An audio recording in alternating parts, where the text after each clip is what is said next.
बहुत बहुत स्वागत है आपका सुधा हिंदी क्लासेस में। आज की क्लास में हम आदिकाल से 50 प्रश्नों को देखेंगे। बहुत ही महत्वपूर्ण प्रश्न है आदिकाल के लिए। तो अगर क्लास अच्छी लगे तो आपको 3 काम करने हैं। क्लास को लाइक करना है, वीडियो को शेयर करना है और चैनल को सब्सक्राइब कर लेना है। चलिए शुरू करते हैं। आज का पहला प्रश्न है, प्राकृत प्रथम के नाम से कौन सी भाषा जानी जाती है? ऑप्शन में है प्राकृत, पाली, अपभ्रंश और संस्कृत। यानी कौन सी भाषा को प्रथम प्राकृत के नाम से जाना जाता है? इसका सही उत्तर हो जाएगा पाली भाषा। पाली भाषा को प्रथम प्राकृत के नाम से भी जाना जाता है, प्राकृत प्रथम के नाम से भी जाना जाता है। दूसरा प्रश्न देखते हैं। पूछा गया है कि पश्चिमी हिंदी का विकास किस अपभ्रंश से हुआ है? ऑप्शन है सौरसेनी, गुर्जरा अपभ्रंश, मागधी और अर्धमागधी। यानी पश्चिमी हिंदी का विकास किस अपभ्रंश से हुआ है, आपको ये बताना है। इसका सही उत्तर हो जाएगा सौरसेनी अपभ्रंश। पश्चिमी हिंदी का विकास जो है सौरसेनी अपभ्रंश से हुआ था। आगे बढ़ते हैं।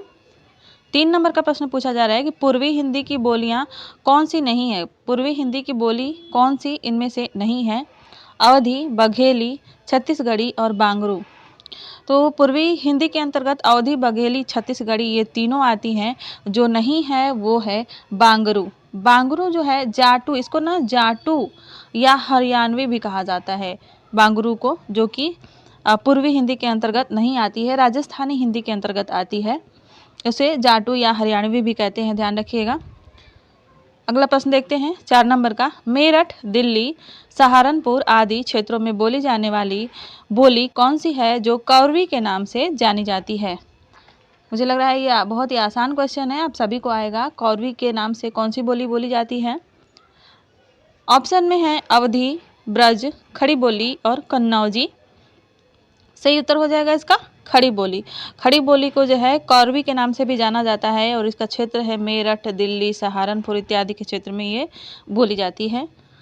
अगला प्रश्न देखते हैं। पूर्वी हिंदी का विकास निम्न में से किस अपभ्रंश की देन है? यानी पूर्वी हिंदी किस अपभ्रंश से निकली है? मागधी से, अर्धमागधी से, महाराष्ट्री से या गुर्जरा से? किस अपभ्रंश से जो है पूर्वी हिंदी निकली है? इसका सही उत्तर हो जाएगा मागधी अपभ्रंश। मागधी अपभ्रंश से पूर्वी हिंदी निकली है, जिसमें अवधी, बघेली और छत्तीसगढ़ी आती है। इसको ध्यान रखिएगा। आगे बढ़ते हैं और क्वेश्चन नंबर 6 को देखते हैं।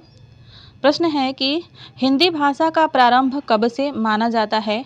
1000 ईस्वी से, ईसा की 6ठी शताब्दी पूर्व, वैदिक युग से, हड़प्पा काल से। हिंदी भाषा का प्रारंभ कब से माना जाता है? इसका सही उत्तर हो जाएगा 1000 ईस्वी से। हिंदी भाषा का प्रारंभ 1000 ईस्वी से माना जाता है। क्वेश्चन नंबर 7 पर आते हैं, 7 पर। पूछा गया है कि भोजपुरी का विकास किस अपभ्रंश से हुआ है? सौरसेनी अपभ्रंश से, मागधी अपभ्रंश से, अर्धमागधी अपभ्रंश से या ब्राह्मण अपभ्रंश से? भोजपुरी का विकास किस अपभ्रंश से माना जाता है? तो वो है मागधी अपभ्रंश। ऑप्शन बी इसका सही हो जाएगा। भोजपुरी का विकास मागधी अपभ्रंश से हुआ था।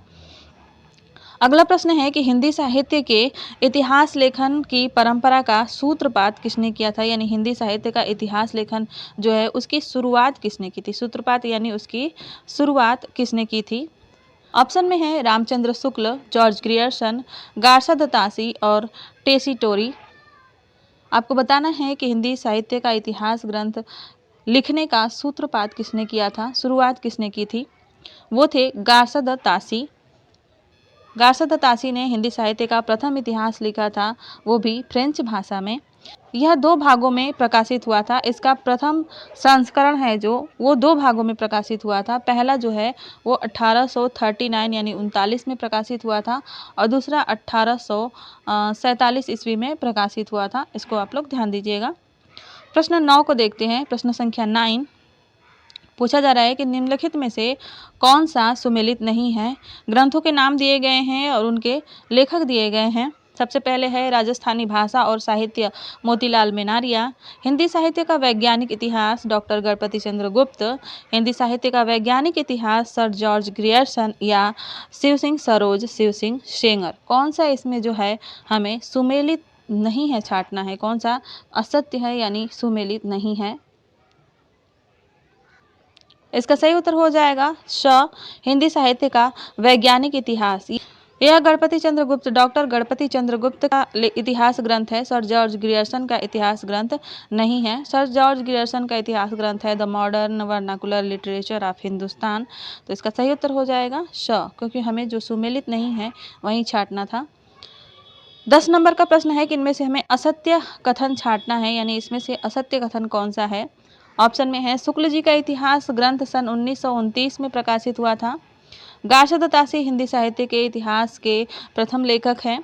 शिव सिंह सेंगर में लगभग 1000 कवियों का विवरण है और हिंदी साहित्य का आदिकाल डॉक्टर नौगेंद्र की रचना है। कौन सा इसमें से असत्य कथन है। इसका सही उत्तर हो जाएगा द, ऑप्शन डी इसका राइट आंसर हो जाएगा। हिंदी साहित्य का आदिकाल जो है वो हजारी प्रसाद द्विवेदी जी की रचना है, जो कि सन 1952 में है। डॉक्टर नगेंद्र की रचना नहीं है। आगे बढ़ते हैं, 11 नंबर का प्रश्न देखते हैं। पूछा गया है कि उस इतिहास ग्रंथ का नाम बताइए जिसमें लगभग 5000 कवियों का विवरण संकलित है। ऑप्शन में है मिश्र बंधु विनोद, शिव सिंह सरोज, हिंदी साहित्य की भूमिका और हिंदी साहित्य का इतिहास। आपको बताना है कि इसमें से किस ग्रंथ में लगभग 5000 कवियों का विवरण है। तो सही उत्तर इसका हो जाएगा मिश्र बंधु विनोद। मिश्र बंधु विनोद में लगभग 5000 कवियों का विवरण मिलता है। 12 नंबर का प्रश्न है कि हिंदी वीर काव्य के रचयिता कौन है। हिंदी वीर काव्य नामक इतिहास ग्रंथ जो है इसके रचयिता कौन है। ऑप्शन में है राम नरेश त्रिपाठी, आचार्य चतुर्सेन शास्त्री, टीकम सिंह तोमर और रामविलास शर्मा। किसकी यह रचना है हिंदी वीर काव्य।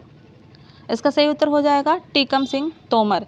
यह रचना जो है हिंदी वीर काव्य टीकम सिंह तोमर की है, जो कि 1945 ईस्वी में प्रकाशित हुई थी। आगे बढ़ते हैं और 13 नंबर का प्रश्न देखते हैं। शुक्ल जी ने आधुनिक काल का नाम क्या रखा था। ऑप्शन में है वर्तमान काल, आधुनिक काल और गद्य काल और जागरण सुधार काल। इनमें से क्या नाम आचार्य रामचंद्र शुक्ल ने आधुनिक काल के लिए दिया था। सही उत्तर हो जाएगा इसका गद्य काल। आचार्य रामचंद्र शुक्ल ने आधुनिक काल को गद्य काल कहा था। हालांकि उन्होंने दोहरा नामकरण किया है और आधुनिक काल भी कहा है, लेकिन मुख्यतः उन्होंने गद्य काल ही कहा है। अगला प्रश्न है पूर्व मध्य काल के लिए शुक्ल जी ने क्या नाम दिया था।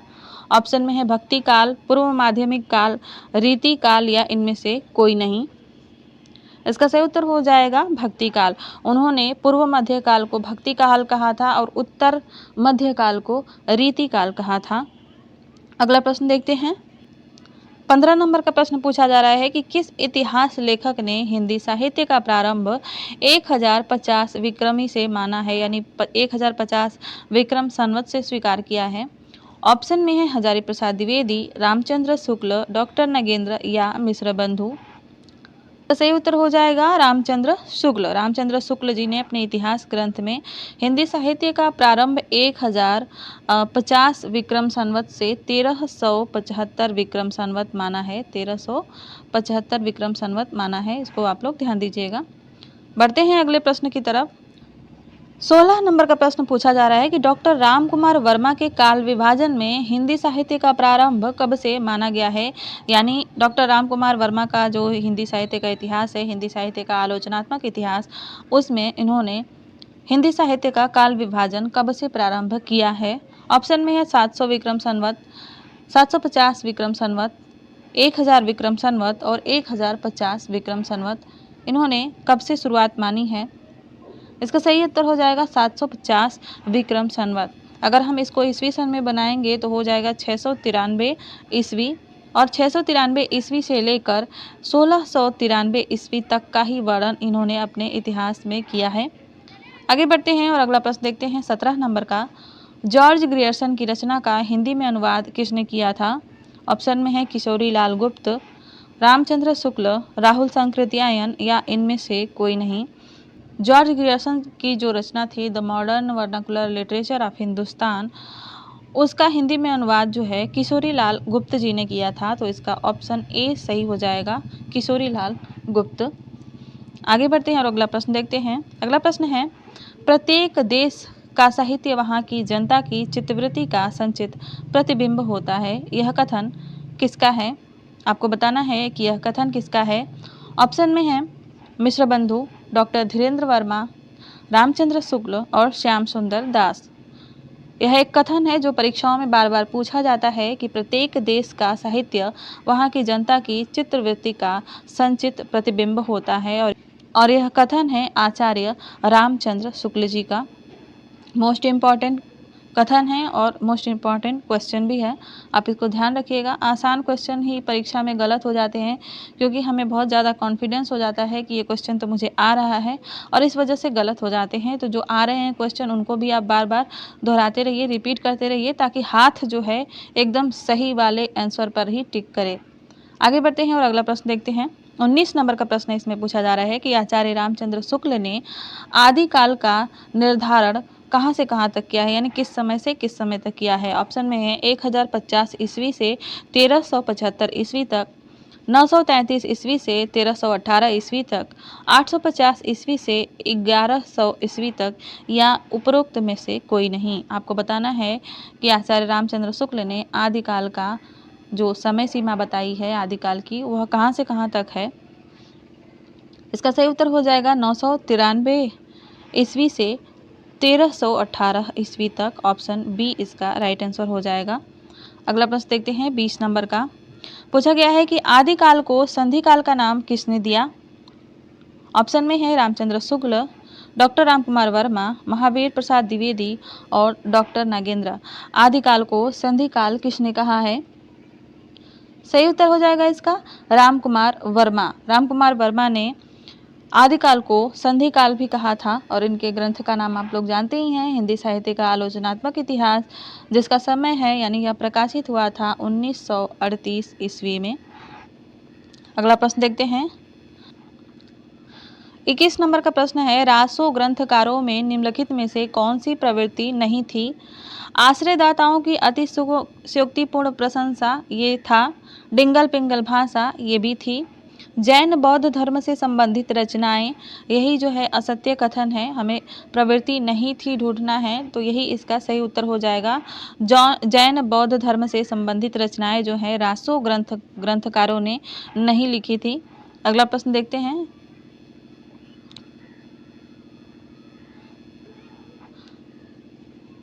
22 नंबर का प्रश्न पूछा जा रहा है कि आदिकाल के साहित्य में कौन सी प्रवृत्ति नहीं पाई जाती है। श्रृंगार, भक्ति, प्रकृति वर्णन और राष्ट्रीय भावना। आदिकाल में इनमें से कौन सी प्रवृत्ति, काव्य लिखने की प्रवृत्ति, रचनाएं लिखने की प्रवृत्ति नहीं पाई जाती है। इसका सही उत्तर हो जाएगा राष्ट्रीय भावना। आदिकाल में जो है राष्ट्रीय भावना से संबंधित रचनाएं नहीं मिलती हैं। आगे बढ़ते हैं और 23 नंबर का प्रश्न देखते हैं। 23 नंबर का प्रश्न पूछा जा रहा है कि कैमास वध किस आदिकालीन रचना का अंश है। बहुत ही इंपॉर्टेंट क्वेश्चन है, आप इसको बहुत ही इंपॉर्टेंट स्टार लगा लीजिएगा कि कैमास वध किस आदिकालीन रचना का अंश है। ऑप्शन में है हम्मीर रासो, परमाल रासो, पृथ्वीराज रासो और खुमान रासो। इसका सही उत्तर हो जाएगा पृथ्वीराज रासो। कैमास वध जो है वह पृथ्वीराज रासो ग्रंथ का अंश है, जिसके रचनाकार थे चंद बरदाई और इसका रचना काल जो है 1193 ईस्वी माना जाता है। 1193 ईस्वी, ध्यान रखिएगा। पृथ्वीराज रासो में कुल सर्गों की बात करें तो इसमें 69 सर्ग हैं, 69 सर्ग हैं और सर्गों को जो है क्या कहा गया है, समय। इस बात का भी ध्यान रखिएगा, सर्ग जो इसमें हैं उन्हें समय कहा गया है। आगे बढ़ते हैं और अगला प्रश्न देखते हैं। क्वेश्चन नंबर 24 को देखते हैं। पूछा गया है पृथ्वीराज रासो में कितने प्रकार के छंदों का प्रयोग हुआ है। ऑप्शन में है 50, 40, 68 और 70। यानी पृथ्वीराज रासो में कुल कितने प्रकार के छंदों का प्रयोग किया गया है। इसका सही उत्तर हो जाएगा 68। पृथ्वीराज रासो में 68 तरह के छंदों का प्रयोग हुआ है, जिसमें मुख्य छंदों की बात करें तो इसमें कवित्त छंद मिलता है, मुख्यतः जो है कवित्त छंद मिलता है। साथ ही साथ हमें इसमें भुजंगी छंद भी देखने को मिलता है, भुजंगी छंद की प्रधानता है। और चौपाई छंद भी मिलता है, चौपाई भी मिलती है इसमें। उसके अलावा बात करें दोहा है और त्राटंक है, एक त्राटंक छंद भी इसमें मिलता है। तो इन बातों को आप लोग ध्यान दीजिएगा। चलिए बढ़ते हैं, अगला प्रश्न देखते हैं। अगला प्रश्न है 25 नंबर का। 25 नंबर का प्रश्न है हिंदी साहित्य का इतिहास दर्शन नामक ग्रंथ के लेखक कौन है। ऑप्शन में है विजेंद्र स्नातक, डॉक्टर नलिन विलोचन शर्मा, डॉक्टर नामवर सिंह या डॉक्टर विनय मोहन? यानी किसने जो है हिंदी साहित्य का इतिहास दर्शन नामक ग्रंथ लिखा था? इसका सही उत्तर हो जाएगा डॉक्टर नलिन विलोचन शर्मा। हिंदी साहित्य का इतिहास दर्शन जो है डॉक्टर नलिन विलोचन शर्मा का इतिहास ग्रंथ है और इसका प्रकाशन जो है 1960 ईस्वी में हुआ था। इसको भी आप लोग ध्यान दीजिएगा। देखते हैं अगला प्रश्न। 26 नंबर का प्रश्न है, शिव सिंह सेंगर द्वारा रचित हिंदी साहित्य का इतिहास ग्रंथ शिव सिंह सरोज किस वर्ष में प्रकाशित हुआ था? ऑप्शन में है 1850 ईस्वी, 1873 ईस्वी, सन 1863 ईस्वी या सन 1883 ईस्वी। आपको बताना है कि शिव सिंह सेंगर का इतिहास ग्रंथ जो है शिव सिंह सरोज किस वर्ष में प्रकाशित हुआ था? इसका सही उत्तर हो जाएगा 1883 ईस्वी। 1883 ईस्वी में प्रकाशित हुआ था यह। इसका प्रथम प्रकाशन जो है 1878 में ही हो गया था। पहली बार जो ये प्रकाशित हुआ था तो 1878 में ही हो गया था, लेकिन उसमें कुछ कमियां रह गई थी, कुछ त्रुटियां रह गई थी, तो इसका पुनः प्रकाशन जो है 1883 ईस्वी में हुआ था, उसमें सुधार करके। आगे बढ़ते हैं, 27 नंबर का प्रश्न देखते हैं। पूछा जा रहा है कि निम्नलिखित इतिहास ग्रंथों में से किसे सही अर्थों में हिंदी साहित्य का पहला इतिहास कहा जाएगा? ऑप्शन में है शिव सिंह सरोज, 284 वैष्णवन की वार्ता, भक्तमाल और the modern vernacular literature of Hindustan. किसे सच्चे अर्थों में हिंदी साहित्य का इतिहास ग्रंथ माना जाता है? इसका सही उत्तर हो जाएगा the modern vernacular literature of Hindustan. George Grierson का यह ग्रंथ, इसे ही हिंदी साहित्य का इतिहास ग्रंथ, सच्चे अर्थों में हिंदी साहित्य का इतिहास ग्रंथ माना जाता है और 1889 ईस्वी में यह प्रकाशित हुआ था। 1889 ईस्वी में।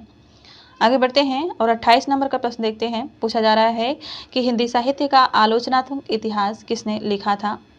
ऑप्शन में है राहुल सांकृत्यायन, महावीर प्रसाद द्विवेदी, मिश्र बंधु और डॉक्टर रामकुमार वर्मा। शायद इस प्रश्न का पीछे उल्लेख हो चुका है। हिंदी साहित्य का आलोचनात्मक इतिहास डॉक्टर रामकुमार वर्मा का इतिहास ग्रंथ है, तो सही उत्तर हो जाएगा इसका द। 29 नंबर का प्रश्न देखते हैं। प्रश्न है हिंदी साहित्य का वैज्ञानिक इतिहास किसके द्वारा लिखा गया है यानी रचित है? ऑप्शन में है श्याम सुंदर दास, डॉक्टर नामवर सिंह, डॉक्टर नगेंद्र और डॉक्टर गणपति चंद्रगुप्त। यानी इसमें से किस विद्वान का यह ग्रंथ है हिंदी साहित्य का वैज्ञानिक इतिहास? इसका सही उत्तर हो जाएगा डॉक्टर गणपति चंद्रगुप्त। हिंदी साहित्य का वैज्ञानिक इतिहास डॉक्टर गणपति चंद्रगुप्त का इतिहास ग्रंथ है और यह 2 भागों में प्रकाशित हुआ था। पहला भाग जो है इसका 1964 ईस्वी में प्रकाशित हुआ था। वहीं दूसरे भाग की बात करें तो यह 1965 ईस्वी में प्रकाशित हुआ था। तो इसके 2 भाग प्रकाशित हुए थे। अगला प्रश्न देखते हैं, 30 नंबर का प्रश्न देखते हैं। 30 नंबर का प्रश्न पूछा जा रहा है कि हिंदी साहित्य के आदिकाल को प्रारंभिक काल मानने वाले विद्वान हैं, यानी किस विद्वान ने जो है हिंदी साहित्य के आदिकाल को प्रारंभिक काल कहा है? ऑप्शन में है राहुल सांकृत्यायन, हजारी प्रसाद द्विवेदी, रांगेय राघव और मिश्र बंधु। किसने जो है प्रारंभिक काल कहा है? माफ करिएगा, यहाँ पे आरंभिक काल कर लीजिएगा। हिंदी साहित्य के आदिकाल को किसने आरंभिक काल कहा है? ऑप्शन में है राहुल सांकृत्यायन, हजारी प्रसाद द्विवेदी, रांगेय राघव और मिश्र बंधु। इसका सही उत्तर हो जाएगा मिश्र बंधुओं ने। हिंदी साहित्य के आदिकाल को जो है मिश्र बंधुओं ने आरंभिक काल कहा था। 31 नंबर का प्रश्न देखते हैं। पृथ्वीराज रासो के विषय में कौन सी धारणा अधिक उपयुक्त मानी जाती है कि यह प्रमाणिक है, यह अप्रामाणिक है, अर्ध प्रामाणिक है या एक जाली ग्रंथ है? तो पृथ्वीराज रासो के विषय में जो धारणा अधिक प्रचलित है वो है अर्ध प्रामाणिक होने की, यानी सबसे ज़्यादा विद्वान जो है इसे अर्ध प्रामाणिक मानते हैं, इसलिए इसका सही उत्तर हो जाएगा स, अर्ध प्रामाणिक। आगे बढ़ते हैं, 32 नंबर का प्रश्न पूछा जा रहा है कि बीसल देव रासो का प्रधान रस क्या है? वीर रस, शांत रस, श्रृंगार रस या करुण रस? यानी बीसल देव रासो जो ग्रंथ है वह रासो ग्रंथ जो है उसमें किस रस की प्रधानता मिलती है? ऑप्शन में वीर रस, शांत रस, श्रृंगार रस या करुण रस। किस रस की प्रधानता मिलती है? इसका सही उत्तर हो जाएगा श्रृंगार रस। बीसल देव रासो जो है एक श्रृंगार रस प्रधान रचना है, जिसका रचना काल बात करें तो 1155 ईस्वी है और इसमें श्रृंगार रस की प्रधानता है। श्रृंगार रस के दोनों अंग जो हैं संयोग श्रृंगार और वियोग श्रृंगार, इसमें दोनों का वर्णन मिलता है। संयोग श्रृंगार और वियोग श्रृंगार दोनों का वर्णन इसमें मिलेगा। आगे बढ़ते हैं और अगला प्रश्न देखते हैं। 33 नंबर का प्रश्न है, पृथ्वीराज रासों में सर्वाधिक विवादित पक्ष क्या है?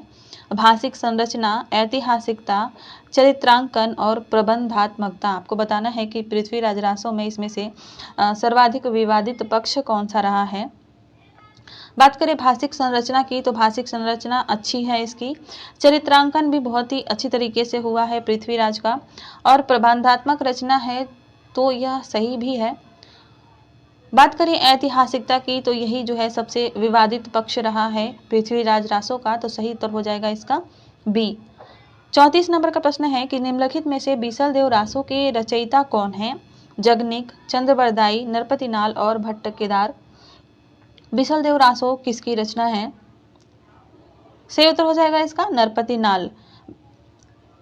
बीसल देव रासों नरपतिनाल की रचना है। ऑप्शन स इसका राइट आंसर हो जाएगा। अगला प्रश्न देखते हैं 35 नंबर का। ऐसे रासो ग्रंथ के रचनाकार का नाम बताइए जिसकी रचना अजमेर के शासक से संबंधित है। ऑप्शन में है दलपति विजय, नरपतिनाल, नल सिंह और मधुकर भट्ट। इसमें से किस रचनाकार की जो रचना है उसमें अजमेर के शासक का वर्णन किया गया है, अजमेर के शासक से संबंधित है? तो इसका सही उत्तर हो जाएगा नरपति नाल। नरपति नाल की जो रचना है बीसल देव रासो, उसमें अजमेर का जो चौहान वंशीय शासक था उसका वर्णन इसमें मिलता है, तो इसका सही उत्तर हो जाएगा बी ऑप्शन। 36 नंबर के प्रश्न को देखते हैं। प्रश्न पूछा जा रहा है कि आचार्य हजारी प्रसाद द्विवेदी रासो शब्द की व्युत्पत्ति किस शब्द से मानते हैं? ऑप्शन में है रसायन, राशक, रास और रसिक। आचार्य हजारी प्रसाद द्विवेदी रासो शब्द की व्युत्पत्ति किस शब्द से मानते हैं? अलग अलग आचार्यों विद्वानों ने अलग अलग शब्द से रासो शब्द की उत्पत्ति व्युत्पत्ति मानी है। इसका सही उत्तर हो जाएगा रासक से।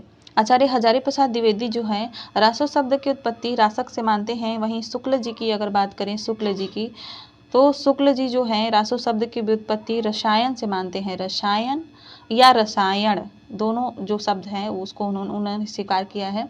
रसायन को भी मानते हैं, रसायन को भी मानते हैं। आगे बढ़ते हैं 37 नंबर का प्रश्न देखते हैं। पूछा जा रहा है कि खुमान रासों की प्रमाणिक प्रति कहाँ संग्रहित की गई है? ऑप्शन में है पुणे संग्रहालय, मथुरा संग्रहालय, जयपुर संग्रहालय या ग्वालियर संग्रहालय। किस संग्रहालय में जो है खुमान रासों की प्रामाणिक प्रति संग्रहित है? सही उत्तर हो जाएगा पुणे संग्रहालय। इसमें जो है यह संग्रहित की गई है, जिसमें लगभग 5000 छंद हैं। ठीक है, लगभग 5000 छंद हैं खुमान रासों में, जो कि पुणे संग्रहालय में संग्रहित किया गया है। 38 नंबर का प्रश्न देखते हैं। पूछा जा रहा है कि बीसल देव रासो मूलतः एक काव्य है। किस प्रकार का काव्य है? स्मृति काव्य है, शोक गीत है, गीति काव्य है या गेय काव्य है? आपको बताना है कि बीसल देव रासो मूलतः किस प्रकार का काव्य है। क्या यह स्मृति काव्य है, शोक गीत काव्य है, गीति काव्य है या गेय काव्य है? इसका सही उत्तर हो जाएगा गेय काव्य। बीसल देव रासो जो है एक गेय काव्य है। ठीक है, आगे बढ़ते हैं और अगला प्रश्न देखते हैं। 39 नंबर का प्रश्न देख लेते हैं क्या पूछा जा रहा है। 39 नंबर का प्रश्न है कि कौन सा रासो ग्रंथ केवल सूचना रूप में उपलब्ध है, उसका कोई पुस्तकाकार रूप आज तक अनुपलब्ध ही है? ऑप्शन में हम्बीर रासो, बीसल देव रासो, भरतेश्वर बाहुबली रास और परमाल रासो। किस रासो ग्रंथ का केवल सूचना रूप उपलब्ध है, उसका कोई पुस्तककार रूप आज तक उपलब्ध नहीं हुआ है? क्या वह हम्मीर रासो है या बीसल देव रासो है या भरतेश्वर बाहुबली रास है या परमाल रासो है? इसका सही उत्तर हो जाएगा हम्मीर रासो। हम्मीर रासो जो है यह उपलब्ध नहीं है। आचार्य रामचंद्र शुक्ल ने इसकी कल्पना की थी, क्योंकि सारंगधर का जो एक ग्रंथ है उसमें इसके हम्मीर रासो के 8 पद मिले थे, तो उन्होंने इसकी कल्पना की थी। यह केवल सूचना, इसकी मात्र सूचना मिली थी और यह ग्रंथ अभी तक अनुपलब्ध है। इसका ऑप्शन ए सही हो जाएगा। और 40 नंबर के प्रश्न की तरफ बढ़ते हैं। पूछा जा रहा है कि आल्हा और उदल नाम के 2 वीर सरदारों की वीरतापूर्ण लड़ाइयों और युद्धों का अत्यंत प्रभावशाली वर्णन निम्नलिखित में से किसमें है? पृथ्वीराज रासों में, खुमान रासों में, विजयपाल रासों में या परमाल रासों में। किसमें जो है युद्धों और लड़ाइयों का अत्यंत प्रभावशाली वर्णन मिलता है और आल्हा उदल नामक 2 वीर सरदारों का भी वर्णन मिलता है। इसका सही उत्तर हो जाएगा परमाल रासों। ऐसा जो है वर्णन परमाल रासों में मिलता है। परमाल रासों का रचना काल विक्रम संवत 1230 है और यह जगनिक की रचना है, जगनिक की रचना है। बात करें कुछ और बातों की तो 52 युद्धों का वर्णन मिलता है इसमें। युद्धों की बात करें तो इसमें कुल 52 युद्धों का वर्णन मिलता है। परीक्षा में पूछा जा सकता है तो इसको भी आप लोग ध्यान रखिएगा। इस रचना को चार्ल्स इलियट ने 1865 ईस्वी में इलियट ने 1865 में इसको प्रकाशित करवाया था आल्हा खंड के नाम से। किस नाम से करवाया था? आल्हा खंड के नाम से करवाया था। ठीक है, तो इसको भी आप लोग ध्यान दीजिएगा। अगर प्रश्न पूछा जाए कि परमाल रासों का प्रकाशन किसने करवाया था तो वो थे चार्ल्स इलियट। किस नाम से करवाया था? तो करवाया था आल्हा खंड के नाम से। कब करवाया था? तो 1865 ईस्वी में करवाया था। अगला प्रश्न देखते हैं 41। पृथ्वीराज रासों को सर्वथा अप्रामाणिक मानने वाले विद्वान कौन से हैं? मिश्र बंधु, कर्नल टॉड, हीराचंद ओझा और आचार्य रामचंद्र शुक्ल। इसका सही उत्तर हो जाएगा आचार्य रामचंद्र शुक्ल। पृथ्वीराज रासों को सर्वथा अप्रामाणिक जो मानते हैं वो हैं आचार्य रामचंद्र शुक्ल। आगे बढ़ते हैं और 42 नंबर का प्रश्न पूछा गया है कि मनहु कला ससभान कला 1692 किस रासो ग्रंथ की यह पंक्ति है? बिसल देव रासों की, पृथ्वीराज रासों की, खुमान रासों की या परमाल रासों की? आपको बताना है कि मनहु कला ससभान कला 1692 यह किस ग्रंथ की पंक्ति है? सही उत्तर इसका हो जाएगा पृथ्वीराज रासों। यह चंद्रबरदाई कृत पृथ्वीराज रासों की पंक्तियां हैं। आगे बढ़ते हैं 43 नंबर का प्रश्न है कि पृथ्वीराज रासों को सुखसुखी संवाद के रूप में रचित मानने वाले आलोचक कौन हैं? क्या वह आचार्य रामचंद्र शुक्ल हैं या आचार्य हजारी प्रसाद द्विवेदी जी हैं या धीरेन्द्र वर्मा है या डॉक्टर रामकुमार वर्मा हैं? पृथ्वीराज रासों को सुखसुखी संवाद के रूप में रचित मानने वाले आलोचक जो हैं हजारी प्रसाद द्विवेदी जी हैं। और हजारी प्रसाद द्विवेदी जी कहते हैं कि जो सुखसुखी संवाद के रूप में जो अंश है पृथ्वीराज रासों का, वही उसी अंश को यह प्रामाणिक भी मानते हैं। वे ये जो है हजारी प्रसाद द्विवेदी पृथ्वीराज रासों को अर्ध प्रामाणिक रचना मानते हैं और ये कहते हैं कि जो जहाँ पर सुखसुखी संवाद के रूप में जो अंश है वही जो है प्रामाणिक मानते हैं। आगे बढ़ते हैं और 44 नंबर का प्रश्न देखते हैं। 44 नंबर का प्रश्न है कि आदिकाल को अत्यधिक विरोधों और व्याघातों का युग किसने कहा है? विरोधों और व्याघातों का युग किसने कहा है? डॉक्टर रामकुमार वर्मा ने, हजारी प्रसाद द्विवेदी ने या अज्ञेय ने या आचार्य रामचंद्र शुक्ल जी ने? सही उत्तर इसका हो जाएगा हजारी प्रसाद द्विवेदी जी ने। हजारी प्रसाद द्विवेदी ने आदिकाल को अत्यधिक विरोधों और व्याघातों का युग कहा है। 45 नंबर का प्रश्न देखते हैं। प्रश्न है कि बीसल देव रासों का काव्य रूप क्या है? क्या यह प्रबंध काव्य है, खंड काव्य है, गीति काव्य है या मुक्तक काव्य है? बीसल देव रासों किस प्रकार का काव्य ग्रंथ है? सही उत्तर की बात करें तो इसका सही उत्तर हो जाएगा मुक्तक काव्य। बीसल देव रासों एक मुक्तक काव्य रचना है। ऑप्शन डी इसका राइट हो जाएगा। 46 नंबर का प्रश्न है निम्नलिखित में से कौन सी रचना वीर गाथात्मक नहीं है? ऑप्शन में है खुमान रासों, जय मयंक जसचंद्र का, बीसल देव रासों या पृथ्वीराज रासों। कौन सी रचना इसमें से वीर गाथात्मक नहीं है? सही उत्तर हो जाएगा बीसल देव रासों। यह एक श्रृंगार परक रचना है और इसमें वीर गाथात्मक रचना यह नहीं है। इसमें वीर रस का कहीं भी उल्लेख नहीं है, प्रयोग नहीं है। आगे बढ़ते हैं और 47 नंबर का प्रश्न देखते हैं। पूछा जा रहा है कि आदिकाल का अधिकतम साहित्य किस प्रांत से प्राप्त हुआ है? इंपॉर्टेंट क्वेश्चन है, आप इसको नोट कर लीजिएगा। आदिकाल का साहित्य, अधिकतम साहित्य किस प्रांत यानी किस राज्य से प्राप्त हुआ है? राजस्थान, बंगाल, उत्तर प्रदेश या दक्षिण भारत? सही उत्तर हो जाएगा इसका राजस्थान। आदिकाल का सबसे ज्यादा साहित्य जो है राजस्थान से प्राप्त हुआ था। 48 नंबर का प्रश्न देख लेते हैं। क्या पूछा जा रहा है? पूछा जा रहा है कि निम्नलिखित में से कौन सा विषम संयोजन है यानी सुमेलित नहीं है? छत्तीसगढ़ी पूर्वी हिंदी, मगही बिहारी हिंदी, मालवी राजस्थानी हिंदी और बघेली पश्चिमी हिंदी। सही मेल की बात करें तो छत्तीसगढ़ी पूर्वी हिंदी में आती है, अवधी बघेली छत्तीसगढ़ी, मगही बिहारी हिंदी आती है, मालवी राजस्थानी आती है, बघेली पश्चिमी हिंदी नहीं, जबकि यह पूर्वी हिंदी है, अवधी बघेली छत्तीसगढ़ी। अगर इसी को आप रट लेते हैं अवधी बघेली छत्तीसगढ़ी तो भी आपको बहुत सारे प्रश्न इससे सही हो सकते हैं। बाकी तो आपको याद करना ही पड़ेगा कि किस हिंदी के अंतर्गत कौन सी बोलियाँ आती हैं। 49 नंबर का प्रश्न देखते हैं, बैसवाड़ी किस प्रमुख बोली के निकट है? छत्तीसगढ़ी के, अवधी के, ब्रज के या कन्नौजी के? बैसवाड़ी जो है किस बोली के निकट मानी जाती है? ऑप्शन में है छत्तीसगढ़ी, अवधी, ब्रज और कन्नौजी। बैसवाड़ी जो है अवधी के निकट मानी जाती है, तो इसका बी आंसर राइट हो जाएगा, अवधी। 50 नंबर का प्रश्न देख लेते हैं, बहुत ही इंपॉर्टेंट क्वेश्चन है और इस प्रैक्टिस सेट का अंतिम प्रश्न है। प्रैक्टिस सेट कैसा लगा आप जरूर बताइएगा कमेंट में। प्रश्न है कि निम्नलिखित में से राजस्थानी हिंदी की कौन सी बोली नहीं है? मारवाड़ी, जयपुरी, मेवाती और बुंदेली, इसमें से कौन सी भाषा जो है, कौन सी बोली जो है वो राजस्थानी हिंदी की नहीं है? मारवाड़ी नहीं है, जयपुरी नहीं है, मेवाती नहीं है, बुंदेली नहीं है। इसका सही उत्तर हो जाएगा बुंदेली। बुंदेली जो है राजस्थानी हिंदी के अंतर्गत नहीं आती है, बाकी मारवाड़ी, जयपुरी, मेवाती, मालवी, निमाड़ी, अहिरबाटी ये सभी जो हैं वो राजस्थानी हिंदी के अंतर्गत आती हैं। आज की प्रैक्टिस सेट में बस इतना ही। मिलेंगे अगली क्लास में, तब तक के लिए अपना ख्याल रखिएगा और अपनी पढ़ाई मन से करिएगा। धन्यवाद।